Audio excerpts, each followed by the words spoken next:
大家好，这个视频还是和大家聊一聊中国当代青年的婚姻难题。欢迎大家在评论区发表观点，一起讨论一下。先来看个视频。你挣3500，他一个月收入1万的家庭，他3岁半，他报什么辅导班？你好，哎，你好，能听到吗？过滤，哎，听得到，你请讲。哎，你好，你好，我想给您讲一下我的个人情况。我跟我老公是在4线小城市生活。我今年是30岁，我是在医院工作。我的工作是只上上午班，下午都是休息的。然后一个月大概就是3500块钱左右。我老公呢是34岁，他是一个销售，他每个月出差大概就是20天左右。然后我们两个现在就是在这几年中就是产生了很多的矛盾。我的问题是想问您，我现在就是要不要再继续下去这段婚姻，或者说是如果需要继续的话，我应该怎么做？我先给您讲一下我们之间的生活方式吧。因为他长期在外嘛，所以说这个对，忘了他家的话，就是他是在只有一个父亲，他母亲是在我们结婚之前就已经过世了。然后他的爸爸就是一个农民，然后这是他的生活状况。然后呢，我们在家共同承担的角色就是我在家庭里边就是照顾家庭、照顾孩子，然后呢他就是在外边挣钱。然后你们两地分居吗？没有两地分居，因为他一个月出差20天，有10天是回差的。就是他一个月有10天待在家里，10天在外面住，是吗？对，但是他待在家里的那10天也是要去工作的，是早上出去，晚上回来，每个月是有4天的假期是在家里。然后我们的矛盾呢，主要是有2点。首先就是因为他爸爸就是过来帮我们看孩子嘛，然后就是刚出月子的时候，他爸爸过来了之后，就是我们两个观念不一样。当时呢，我对孩子就是也比较就是细腻一点，他爸就是抱着孩子一直晃嘛，我就告诉他这件事儿，我说你看，家里人能帮你看孩子吗？当时你为啥让一个老农民一个老头过来看孩子？什么原因？不能，因为我妈妈就是我哥家的孩子跟我家的孩子只差半岁。然后就是他爸就在这就抱着孩子就一直在晃，然后我就告诉他这件事，我们因为这件事大吵一架，我就表明了我的态度，我说不行的话，这个孩子我可以自己看，因为我产假半年嘛。然后呢，他就不同，就是他当时吧其实是不同意的，因为这个事情他就说我让他爸回家了干啥，我并没有就是我这个后来我并没有说什么，但是他让他爸走了，但是一直就是心里是有气儿的。到我该上班了，然后他爸就过来就给我看孩子嘛。然后因为本身是男性嘛，他看孩子就本身看的就不是很好。我一般情况下我就是会每天就是把小孩穿的衣服呀、鞋子呀什么都给拿好放到那儿，让孩子起床之后让他给他穿上。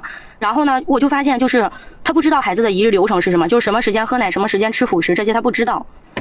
我就是每天就会，因为他就是孩子是有规律的，我就给他一般就是告诉他几点见该干嘛，然后就会发现就特别的死板。就举2个例子吧，就是我给他说今天早上我走的时候，我说爸，你今天中午给他蒸个苹果吃吧。结果我中午12点到家了，然后呢中午孩子在吃苹果，我当时其实看着有点生气，我就问他为什么，他就觉得那你让吃了那就得吃。我说那12点都不吃饭了吗？就是每次都是这种矛盾。然后还有就是家里老不通风，我就告诉他，我说爸，你平时中午有太阳的时候，你把窗户开会儿通风。然后呢，他就说好的。然后因为我下午不是休息嘛，我就发现孩子有点流鼻涕，我说哎，他咋有点流鼻涕？然后呢，我公公就说那我还冷呢，他会不冷吗？然后他就意思就是我让他开窗户了，那就开着。然后我们就是经常就是这样嘛。然后你觉得这个老头是故意的吗？其实我现在故意的。没有啊，就是我觉得他可能他其实也很想做好，但是就是可能做不好吧。后来我也跟他，我觉得你母亲和你父亲都没来看孩子，这个老头又没有老婆，孤孤零零一个人来给你看孩子了，你就必要求那么高不行吗？对，我现在就是他又不是个女的，他还给你蒸苹果，他这辈子就不知道蒸苹果是咋回事。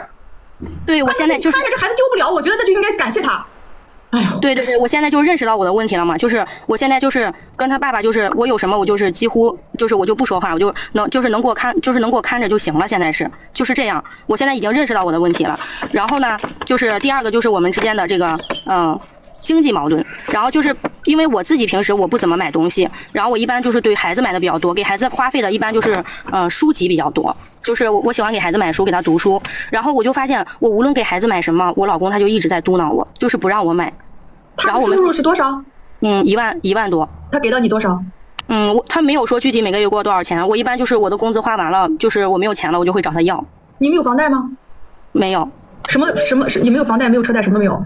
没有。那你算他给你多少？就是他在钱上对你吝啬吗？很吝啬，就是因为我之前的话，我就是大大咧咧，什么也不想嘛，就是因为现在我们有矛盾了，我就在反思自己。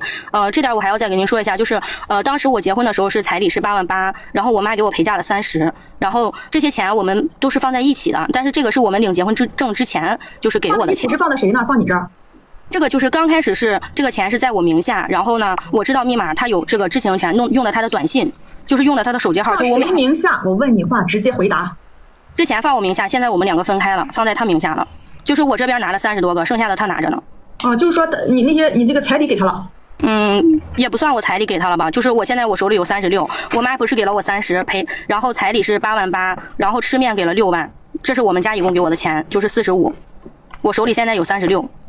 就是你这45加上10，还加上8.8万彩礼，是不是？对，是把8.8万是包含进去的。所以说现在就是其实就是你这边是你父母给你那些，你把彩礼给他了是吧？他有那边有多少？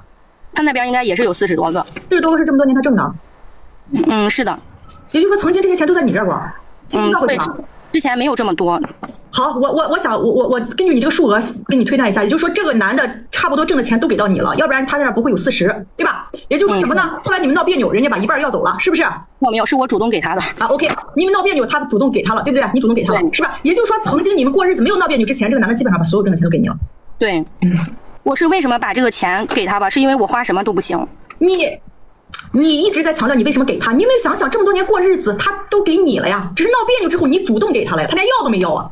因为他就是一直比如说吧，我从我们这个共同账户里边取1000块钱出来，他就问我你这1000块钱干嘛，然后我就给他说我干嘛，然后他就开始说你又买东西了，你怎么了，反正就是不让我花这个钱，不允许我从这个卡里取。那他允许你怎么着？就是他是不是觉得你给孩子买书那些花销过大了？对他也不怎么花钱嘛，要不然他也不会说跟你结婚这几年攒这么多钱。就是他也是个很节俭的人，对不对？对，是的。他就是不希望你过多的去消费，是不是？对。但是吃喝这些东西不管你吧。你比如说作为一个工薪阶层，咱们给孩子，你看我给孩子买书，我以前超级爱买书，现在我儿也不看，所以我也不买。书很贵，一本可能有些几页的书就是40-50块钱，70-80块钱，对不对？对吧？他就想咱俩挣这点钱，咱买这几页纸干嘛？对，他因为他这点就是偷嘛。我们两个正常，那除非你一个月挣2-3万，大家都挣2-3万的，谁也不会可惜去买那几页纸花个这么多钱。老百姓谁买那个童话书？他才几岁？对，他就是这一点，就是我们两个就是教育观念不一样，他就是觉得没有必要。我也觉得没有必要。他才几岁啊？你买那么贵的书干什么呀？那可是真金白银呀！要不然你不上那种店里去租去不行吗？人有现在有，就是因为这些童话书太贵了，所以大家都租了现在。是看1年对，是的。然后呢，我中间也租了，然后就是他现在说过我之后，我现在就是因为他每次说的话，我就是有时候我也很烦，然后有时候我是为了避免他说，我就是不花这笔钱了。然后呢，就是这是我们两个，反正我现在就觉得，那既然你不让弄，那就不弄呗。就是包括报什么课外班啊，他都觉得是无所谓的。你孩子几岁？3岁半现在。你挣3500，他一个月收入1万的家庭，他3岁半，他报什么辅导班？我觉得这男的不大配娶你姑娘。然后呢，我就是现在想的就是，那他不让报就不报嘛。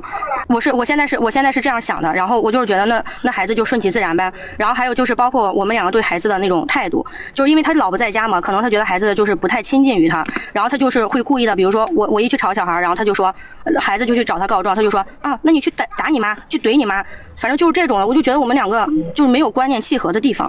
他这个事不对，你可以跟他讲，是吧？不要因为这个事就下一个咱俩观念不合，没有人真正的与你观念符合，亲爱的。除非你一个月挣3万5，我一定跟你观念契合，对不对？是不是？如果你觉得他这地方做的不对，他确实也做的不对，咱这点上咱们俩人严正的沟通一下，不要他这样做的不对就直接下了判定了，好不好？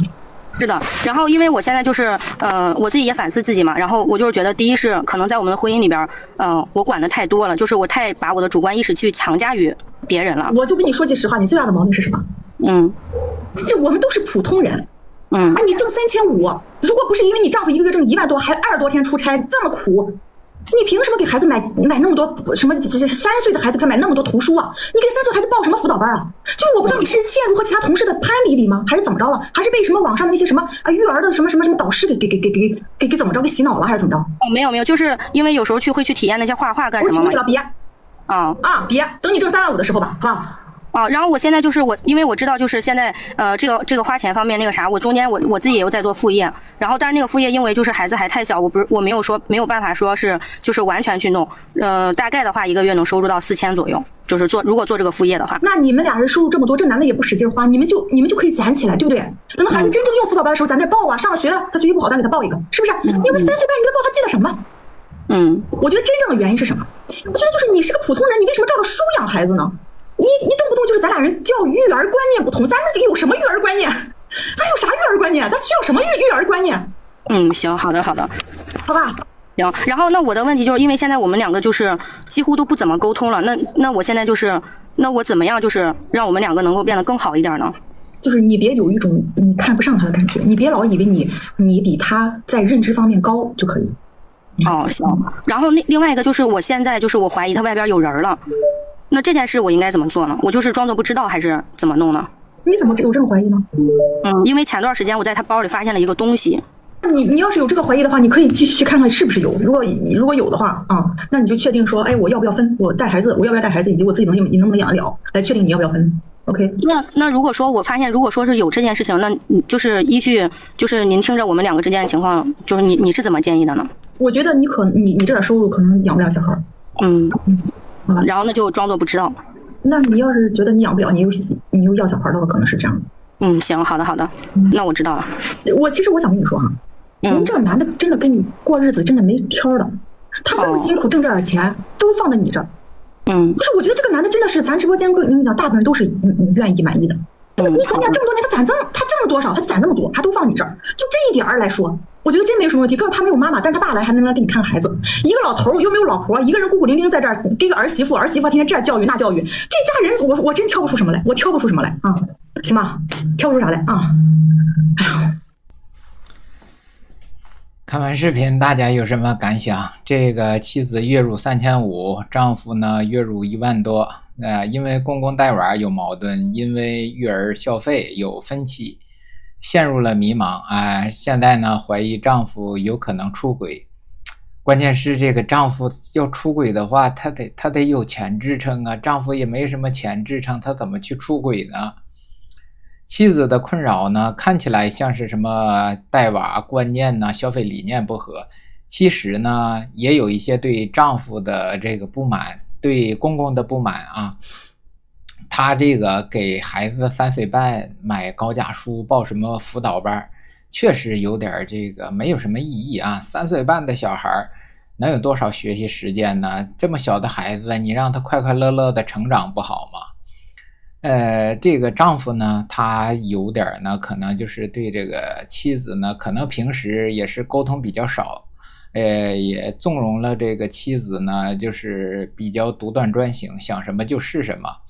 这个呢，其实这个妻子需要放下这些不切实际的育儿期待理解这个普通家庭的消费现实。丈夫呢，需要这个多和妻子沟通这个踏踏实实的过日子，彼此体谅呢，这个在婚姻当中是非常重要。好，下一个视频。我说去25。你去相亲相了个对象，然后呢？然后可能就是比较单纯吧，因为谁比较单纯？应该是我。你比较单纯。好，你说。然后就是我是在新疆这边的，老家是安徽那边的。然后我在这边工作，然后因为在这边我在部队里面，所以说然后找了对象，谈了1年，我感觉就是他对我特别好嘛。但是因为到订婚的时候，他妈妈一直不同意。他是哪儿的？安徽的。他是你老家的。对，但是我在新疆这边工作嘛，所以说1年我可能没法回家一次。你是相亲认识的，也就是说当时对吧？父母双方都应该是了解过的呀，是不是？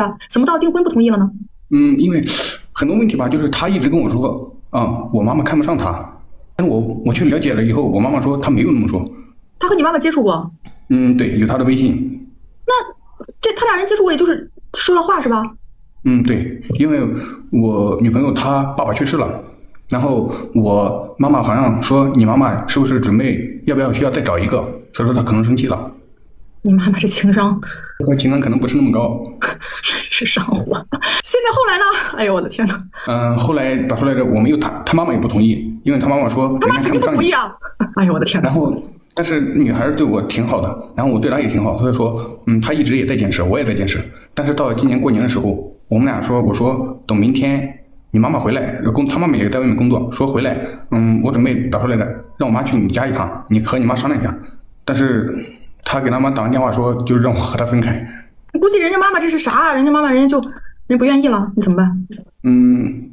对，但是打出来他说的是我的原因，说我没有解决问题，所以说我现在。你的啥原因啊？这是你妈妈的原因啊！以后你别让你妈妈既然这个对吧这么会说话，以后就别让你妈妈跟你女朋友多说话了，好吧？好的，谢谢。现在这是不可能同意的，是吧？这怎么会呢？这是你搞这种事情，人家母亲同意才怪。这人家爸爸去世了，你搞这个事情，好吧？所以说现在怎么说呢？就是其实女孩心里没有那么大意见。她没有那么大意见，但是人家爸爸去世了，人家妈妈现在独身一个人还在外面打工，她肯定在乎她妈妈的想法。人妈妈不愿意，你这人家想了，你找什么人家？这人真怎么这样？对，但是想解释嘛，现在你觉得？那就让你妈妈提着贵重的礼物向人家登门去跟人家对吧？去做一次努力呗，对吧？但是人家没有说，完了以后人家说准备订婚，和别人订婚了啊，那就没办法。当时的时候就不要问人家说，哎，你看看你也不会办事儿，还得跟人说你和你妈妈商量一下怎么着，商量一下怎么着，商量说你来吧，你不应该直接商量，就知道人家妈妈要来，当天就准备贵重礼物过去。无非就是人家不同意，咱就把礼放那儿，对吧？损失点礼物呗，能怎么着？还非要就是让人家商量一下，来我就买礼物过去，不同意我就不去吗？这是怎么呢？明白。好，谢谢。好，再见吧。25岁的部队小伙与女友相恋1年，彼此珍惜，却在谈婚论嫁的时候，因为他母亲不得当的提问，让这个准丈母娘就心生不满。最终呢，女友被逼到准备和别人相亲的地步。小伙的母亲在知晓女方父亲已经去世的情况下，居然贸然的去问是否准备再找。对于一个失去丈夫独自打工抚养女儿的准丈母娘而言呢，这记提问呢确实是非常的不合时宜啊。对于小伙来言呢，这段感情呢基本上就是挽回不了了啊。这段连线呢也给年轻的情侣呢提了醒。婚恋呢虽然是这个2个人的事儿，但也绝非这个长辈呢不需要考虑在内的情况啊。长辈的意见有的时候呢是需要尊重，但是和长辈之间呢也要明确这个沟通的边界，长辈千万不能够越界。好，来看下一个视频。就是这样子的，我们呢2个就是在一起呢2年，然后结婚1年。他呢婚前呢是别人的小三，然后带了一个孩子，然后这些婚前我知道的，我就不跟他计较。然后我因为那个时候我喜欢他嘛，我就同意跟他在一起了。后面呢我跟我家里人讲，家里人也是不同意的，后面我就逼他们，然后就结婚了嘛。但是我爸是不知道的，因为我妈知道，但是我爸因为常年在外地工作，所以我爸不知道。然后现在也有了个小孩就8个多月吧，8个多月。然后他现在呢就是天天跟我闹，就是说要离婚。然后我们你注意敏感词吗？我们这里说分开好吗？说分开就是要分开，然后就是要分开。然后他婚前的时候，他跟别人有打过3个孩子，然后他没跟我讲。然后是怀我这个女儿的时候，这个也是女儿，他3个也是女儿。怀我这个女儿的时候，然后那医院说的，医院就来查房的时候就问他嘛，问那些病例嘛。然后不是我有点不太明白啊，孩子现在在他肚子里8个月，还是说在外面8个月？生出来了8个月，就是他打胎3次，他这是算第5个嘛，在医院的记录里面的话，然后打胎3次，他是没跟我讲的，婚前他也不跟我说，然后婚后呢，孩子一直有那个流产的迹象，然后才去医院保胎，然后医生才说的。你说现在的事儿，他现在是你们的小孩8个月了，现在发生什么事儿？他要和你分开，他要不要小孩？现在他也没发生什么事，我也不知道他干嘛，反正他就是说要分开，然后他要不要小孩，他意思就是说不要小孩的话，就要我每个月整钱给他，然后还要租房子给他。他不要小孩的话，你需要每个月给他钱，并且还给他租房子？不用，他要小孩，他要小孩的话就让我转钱，然后给他租房子，然后他那个我要小孩的话就是什么都不用管，反正就把小孩要回来就行。但现在小孩，你现在矛盾是什么？你们俩人的矛盾点在哪？现在小孩才8个月，我带不了。你带不了？对呀，然后我现在就是想问你，就是有没有？小孩现在在哪里？在他那里啊。在他那里？对，他就是他跟我现在在哪里住？我们2个分居了，结婚1年都分居8个月，他说嫌弃我打呼噜，然后说吵到他休息干嘛的，然后一直分房睡的。然后现在在一个房子里吗？没有，他住2个房子了。对，2个房子的，我们租的房子是3房的，然后我住另外房间。你俩人分别租房子住吗？现在？没有分别，就是对，我现在在公司宿舍住，然后我没回家住了。啊，你们俩租了一套房子，他现在在租的房子里面带小孩，你现在在公司宿舍住是吗？对，这样子。你现在的问题是什么呢？你问我什么？要不要继续？就是他这个样子，他的意思就是说让我跟他离婚不离家，就是每个月还要给他转钱，然后也不领证，就是夫妻生活什么的也都没有了，就是反正就是给他养孩子。那你不同意就是了。不同意，现在孩子又太小，所以现在你就让他给你让他养了小孩就是了。对啊，养你不同意，然后你养了小孩，然后你每个月给他一点那个抚养费就是了。抚养费他不当要抚养费，他也没明说，他现在他就是不跟你明讲，他可能估计也知道，他之前是没有工作的，他之前是靠。他可以提任何要求，关键是你愿不愿意同不同意的事儿，我可以不同意，我可以按照我的想法来啊，不是吗？对啊，对，就这样子。这样不好吗？这样就可以，反正孩子他养着，让他养着就是了，让他养着，然后你挣的工资，然后你适量的给他一些抚养费就可以了呀，你没有必要按照他要求来啊。你给他就说不够，然后他就说不够，我不给不就完了吗？我感觉他会虐待我那个孩子，因为我们吵架的时候，我那孩子在哭他都不理他的，然后一直在那里哭，然后还拍视频给我。那你有能力要这个小孩吗？现在有能力养这个小孩吗？我有能力养，但是他现在太小了，你知道我给我妈养的话，就是他还太小，他8个月。那你有什么办法？你又控制不了他怎么养小孩，这不是个逻辑问题吗？对啊，所以呢？所以现在就是你不搭理他说要跟你分这个事儿，让他养着，按月给他点钱，等到什么时候你认为这个孩子可以让你妈妈养的时候，你再跟他说我要小孩，你不用给我钱，不就完了吗？你的意思就直接就不用跟他继续了，也不用说后面的事，就先让他养着。你就不用去沟通这个事情，不需要沟通啊。不需要沟通，因为我感觉就是他跟我在一起就感觉有点像骗人的那样子，因为他好多事都瞒着我的。他之前你给了他多少彩礼啊？我们那里很少的，就4-5万。对啊，所以我不觉得他骗你。你想想，人家以前也是见过大世面的，是吧？所以人家跟你在一起，还跟你生了小孩，然后还4-5万，所以我觉得他也，我不觉得他骗你，好吧？你别有这种想法，行吗？那他婚前都没有跟我说打胎的事，这还不算。那你吃了什么亏？好吧？我感觉挺乱的。什么？我说我感觉他挺乱的，就是好多事都瞒着我。然后他跟我结婚了之后，挺着个大肚子还跑去跟前男友见面。后面我跟他讲，我说你都结婚了，你还干嘛要出去呢？你既然接受人家以前那些事情，就不能以常理来判断你的妻子，对不对？她不是我们这些普通女人。你既然已经知道人家的前尘往事，就不要以常理再来要求她 ，OK？ 好吗？我是这个意思。所以说现在这件事情，你不要再掺杂任何感情在里面。我们现在就说这个事情怎么解决，好吧？就是你竭尽所能的多给他一点点，然后让他好好带着孩子。然后你认为什么时候你这个小孩可以由你妈妈带的时候，你就可以说你就可以走了。他不是说了吗？到时候他把孩子给你，他不拿抚养费就是了，好吧？逻辑就是这样的，行吗？好，对，好，再见，再见，这个大哥呢是真爱战神啊！婚前明知女方曾经是他人的小三儿，然后带着孩子，他还仍然不顾家人的反对呢，居然跟这个女的结婚。婚后呢，还发现这个女的隐藏3次的打胎史。如今呢，结婚仅仅1年，孩子8个月，女方呢又以他打呼噜太响为由呢跟他分居，还提出了离婚不离家，要钱，还要租房的要求。这个大哥呢是进退两难，满是无奈。